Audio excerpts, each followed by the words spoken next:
నమస్తే, welcome to Raj news. నేను శ్రీకాంత్.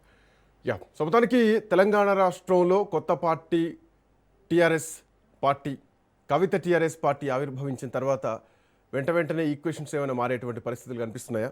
ఇవి నిన్న కూడా బీఆర్ఎస్ పార్టీ ఆవిర్భావ దినోత్సవం సందర్భంగా 26 వసంతంలోకి అడుగుపెట్టినటువంటి సందర్భంగా కవిత ట్వీట్ చేశారు, మీ పని అయిపోయింది, ఇక మా పని మొదలైంది అని చెప్పేసి.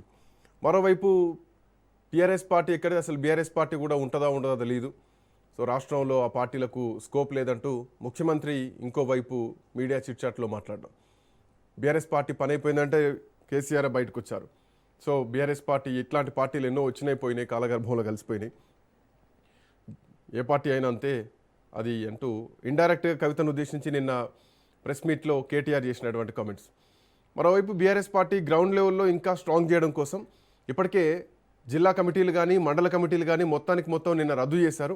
సో ఇప్పుడు కొత్త కమిటీలు వేయబోతున్నారు. సో జెన్జీ టార్గెట్గా, విద్యార్థులే టార్గెట్గా, యువతే టార్గెట్గా ఈసారి ప్రభుత్వం మీద ఉన్నటువంటి వ్యతిరేకతను యువతకు తీసుకెళ్లాలనేటువంటి ఉద్దేశంతో నిన్న కేసీఆర్ సందేశం ఇవ్వడం జరిగింది పార్టీ నాయకులకు, కార్యకర్తలకు. సో కొత్త కమిటీల్లో కొత్త నాయకత్వానికి, కొత్త లీడర్స్కు, మహిళలకు కూడా అవకాశం, ఎడ్యుకేటెడ్కి అవకాశం ఇచ్చేటువంటి పరిస్థితులు కనిపిస్తున్నాయి. గత రాజకీయాల కంటే భిన్నమైనటువంటి రాజకీయ సరళితో కేసీఆర్ అడుగులు వేస్తున్నారు, స్పష్టంగా కనిపిస్తుంది.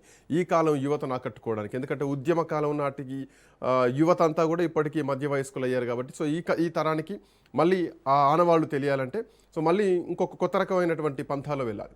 సో ఇందులోనే టీఆర్ఎస్ పార్టీ పుట్టుకొచ్చింది, కవిత టీఆర్ఎస్ పార్టీ, టీఆర్ఎస్ అసోసియేషన్ అంటూ ఈ పుట్టుకొచ్చింది. సో ఈ పార్టీకి మనుగడ లేదంటున్నారు బీఆర్ఎస్ పార్టీ అయినా కానీ, ఇటు రేవంత్ రెడ్డి అయినా కానీ.